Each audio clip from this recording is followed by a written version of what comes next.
Salut, ça va vous? Ça fait longtemps non? Pour tout vous dire, puisqu'on se dit tout sur cette chaîne, la dernière vidéo m'a fait câbler. Pas tant l'écriture ou le tournage, mais vraiment le montage. Le montage, surtout l'exportation. En fait, ça faisait longtemps que la vidéo était prête. Mais à chaque tentative d'export, mon ordinateur s'éteignait, tout bonnement. À cause de la surchauffe, je suppose, il fait si chaud en ce moment. En tout cas, la situation n'est pas viable, donc je suis en cours de rachat d'un nouvel ordinateur pour me faciliter la tâche du montage et m'enlever beaucoup de frustration. Et si je vais pas été trop indécis, le littératé du futur est en train d'actuellement monter cette nouvelle vidéo sur le nouvel ordinateur. Il va nous le dire tout de suite. Et si je vais pas été trop indécis, le littératé du futur est en train d'actuellement monter cette nouvelle vidéo sur le nouvel ordinateur. Il va nous le dire tout de suite. C'est oui.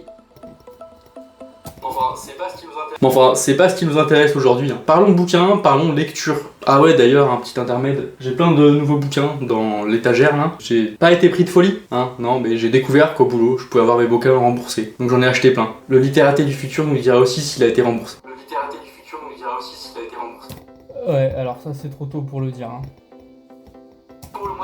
Pour le mois de mars, j'ai que 4 bouquins, mais des bons gros pavés. La conclusion du Quatuor de Los Angeles, par James Ellroy. Le pire roman de Stephen King, selon lui-même. Emily St. John Mandel avant le succès, et les bonnes idées. Et enfin, un roman nul, mais vraiment très nul. Mais alors nul, au point que c'est un des pires trucs que j'ai jamais lu. Alors, qu'est-ce que j'ai lu en mars? On connaît maintenant, ça devient la routine. Le bouquin suspense du pot mystère est White Jazz, donc, de James Ellroy. White Jazz, c'est le tome final du Quartet de Los Angeles. Saga qui a rendu l'auteur célèbre à la mesure de son talent. White Jazz, c'est donc publié en France en 1991, chez Rivage dans la collection Thrillers. Il suit donc le perturbant Le Dahlia Noir, publié en 1988, qui a fait connaître l'auteur. L'exceptionnel Le Grand Nulle Part, publié en 1989, que je ne peux que vous conseiller, et qui m'a remué comme jamais. Et enfin, le très bon LA Confidential, publié en 1990, et très connu pour son adaptation filmique avec Kevin Spacey, Guy Pearce.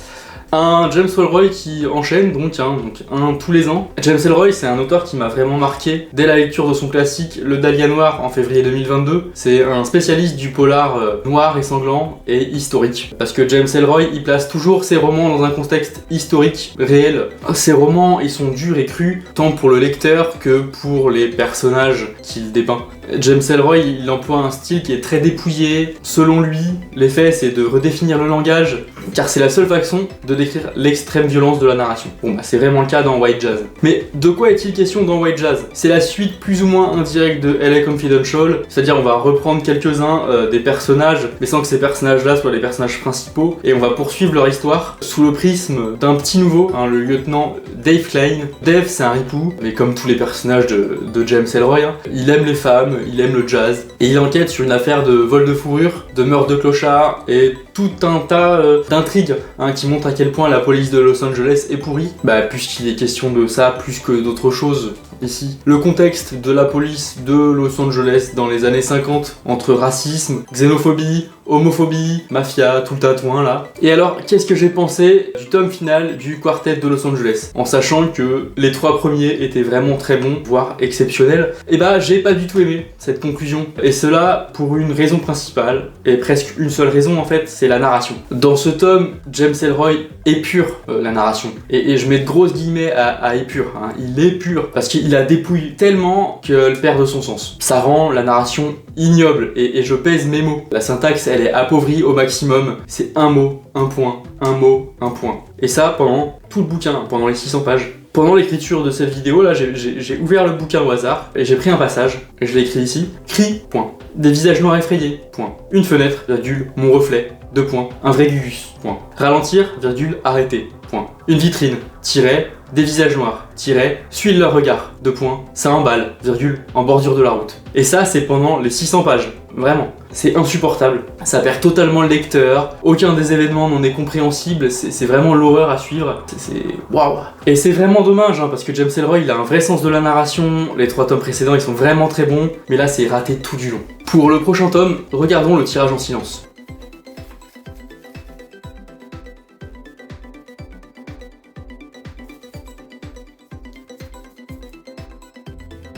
les Atomic Knockers de Stephen King, donc voilà. Ça faisait longtemps, bonhomme, hein. Le dernier que j'avais lu avant les Atomic Knockers date de novembre 2024 et c'était le non surprenant, très oubliable recueil de nouvelles Minuit 4. Donc les Atomic Knockers, c'est publié aux USA en 1987 et c'est 2 ans plus tard en France. Stephen King il sort de plusieurs succès consécutifs. Ces 2 dernières sorties sont le génial Ça en 2 tomes, référence ultime de l'horreur, et le fabuleux Misery, récit glaçant sur le lien entre auteur et fan. La fin des années 80 est très particulière pour Stephen King. Alcoolique mais aussi addict aux médicaments et à la cocaïne, sa femme elle lui pose un ultimatum pour arrêter. Globalement, si il arrête pas, il doit quitter la maison et ne plus voir ses enfants. Et ces addictions là, ça se ressent vachement dans tout ce qu'il écrit à cette période là, et d'autant plus dans le roman, mais on en reparlera. L'auteur il a un avis très arrêté sur les Atomic Knockers, qui considère comme très mauvais, mais que dans les 900 pages que fait le roman en tout, il se cache probablement un bon roman, mais qu'il faudra couper énormément de parties. Généralement, c'est considéré comme le pire roman de Stephen King par les fans, mais est-ce que c'est vraiment si nul que ça ?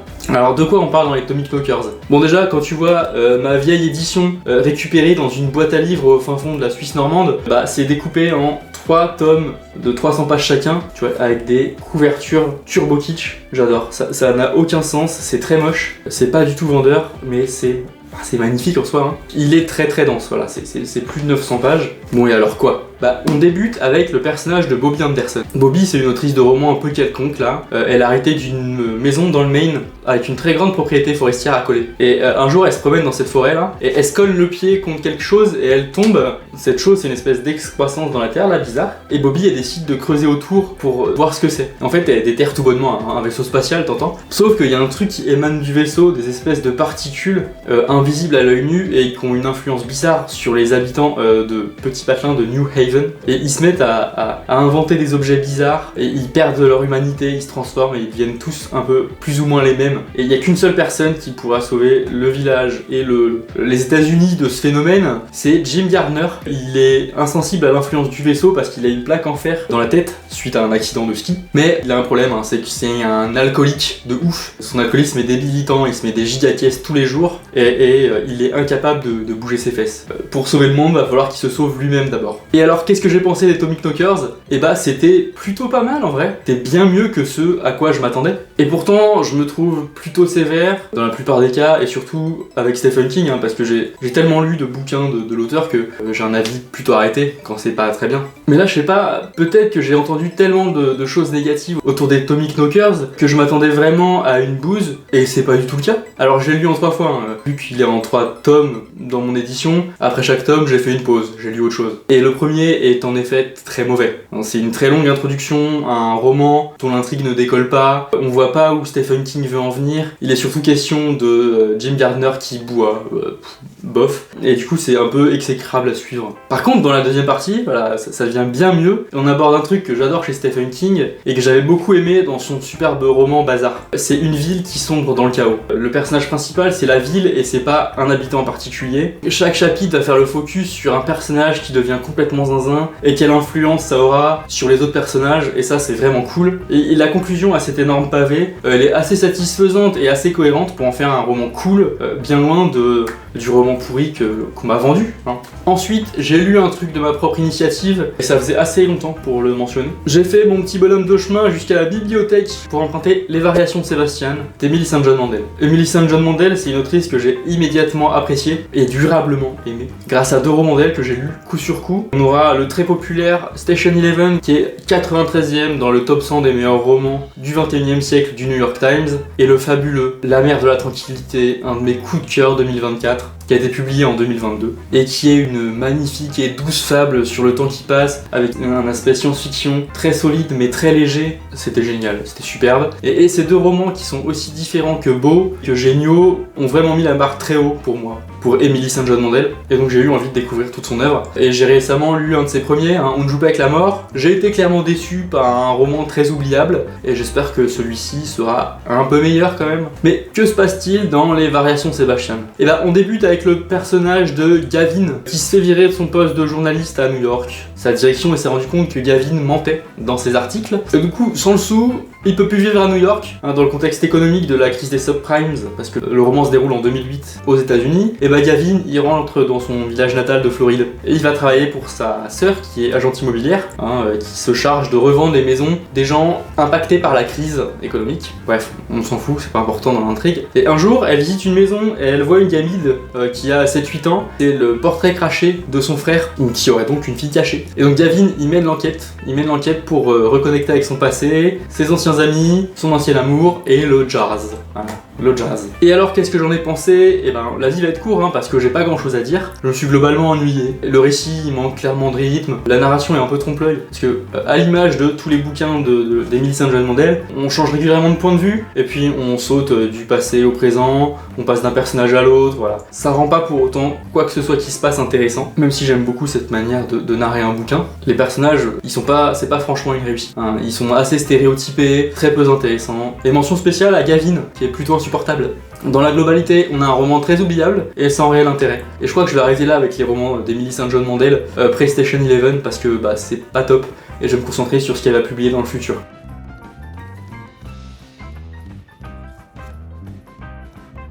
Armada d'Ernest Cline. Le tirage au sort avant tout, et là on a entendu bonhomme, hein, c'est Armada d'Ernest Cline. Ouais. C'était nul. C'est un roman qui est publié en 2018 chez Hugo et compagnie en France, 3 ans après la sortie originelle. Ernest Cline, il est surtout connu pour être l'auteur de Ready Player One, qui est publié 5 ans plus tôt grâce aux éditions Michel Lafon. Le roman, il a connu son heure de gloire grâce à l'adaptation de Steven Spielberg, qui est sorti en 2018, que j'avais trouvé ok sans plus. Hein. La mise en scène enchantée sauvait un peu un scénario blindé de références à la culture geek, sans vraiment donner l'impression que le réalisateur maîtrisait les codes, ce qui est assez facile à croire hein, parce qu'il avait déjà plus de 70 ans à l'époque, donc bon. J'avais pas lu Ready Player One, c'est pas faute d'avoir essayé, hein. mais tout ce que j'avais dans les mains c'était une version anglaise, et flemme d'essayer. Et quand j'ai trouvé Armada dans une boîte à livres, j'ai un peu hésité et je me suis dit que ça allait être une bonne prise de température pour découvrir ou non Ready Player One. Et alors, de quoi est-il question dans Armada? On commence avec Zach Lightman, qui est un ado un peu paumé, un peu en colère, mais surtout très fort aux jeux vidéo. Et un jeu vidéo en particulier, Armada. Armada, c'est un jeu de simulation, de vol spatial et de combat aérien, t'as vu? Il est très fort, hein, parce qu'il est le 6e joueur au monde. Dans ce jeu dans lequel l'humanité doit se battre contre des extraterrestres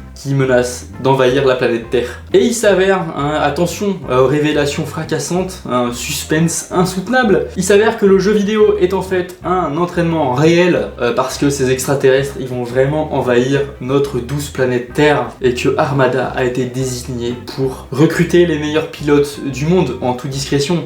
Va s'en suivre une grande guerre dans l'espace pour le destin de la planète Terre, et tu doutes bien que Zach Lightman va être le personnage principal, hein, parce qu'il est très fort à ce jeu vidéo. Bah écoute, moi, ça faisait bien longtemps que j'avais pas lu quelque chose d'aussi mauvais. Mais vraiment une éternité, hein. C'est-à-dire à quel point c'était nul. Les mots vont être durs, mais je le pense sincèrement, c'est un roman stupide et ridicule qui aurait jamais dû être publié. C'est dur, hein. Mais c'est vraiment le ressenti que j'ai. Avec tout le respect que je dois à Ernest Cline, on dirait une fanfiction d'adolescent qui n'aurait jamais rien lu tout court. Reprenons. C'est un adolescent qui est fort aux jeux vidéo et qui est recruté par l'armée pour lutter contre les extraterrestres. Bon, déjà, il y a un truc qui m'a choqué. Tous les films, tous les séries, tous les jeux vidéo de science-fiction depuis les années 70, en fait c'est un vaste complot de l'armée pour préparer les citoyens à une guerre contre des aliens, ok? Vraiment? Le bouquin l'explique comme ça, que genre Star Wars c'était fait pour te préparer à cette invasion extraterrestre. Et c'est horrible comme idée. Vraiment, je comprends pas comment ça a pu fonctionner, comment l'éditeur a pu donner son feu vert à ça. Genre toute l'industrie hollywoodienne était au courant, mais rien n'a fuité.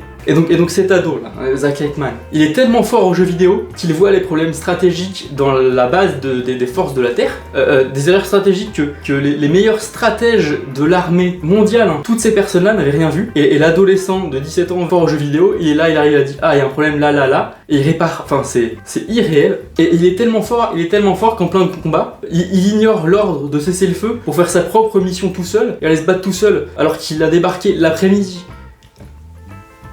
Non mais, tout le roman m'a mis en colère. Il y a des références à tout va à la culture geek, c'est-à-dire une par page pendant 500 pages, sans que ça soit bien amené ou pertinent, juste pour attirer le geek, et avec une référence qu'il connaît, et ça le rend heureux. Le bouquin, c'est un condensé de fantasmes d'un auteur qui n'a pas eu l'adolescence qu'il aurait voulu. Alors tout est trop facile pour le nerd Zach Lightman, qui en plus de sauver la planète facilement, en un clin d'œil, sans trop transpirer, grâce à sa maîtrise des jeux vidéo, se permet aussi de choper la plus belle fille en quelques secondes avec des références à la culture pop, parce que bah pourquoi pas, hein, merde. J'insiste sur le fait que c'est vraiment écrit avec les pieds, et que Ernest Cline, il a 12 ans, et c'est tout, et j'arrive pas à me dire autre chose. Il écrit sur ses brouillons là en cours d'histoire à Géo, et il pense que son histoire est publiable. Le pire c'est qu'elle est publiée. Je vais m'arrêter là, voilà.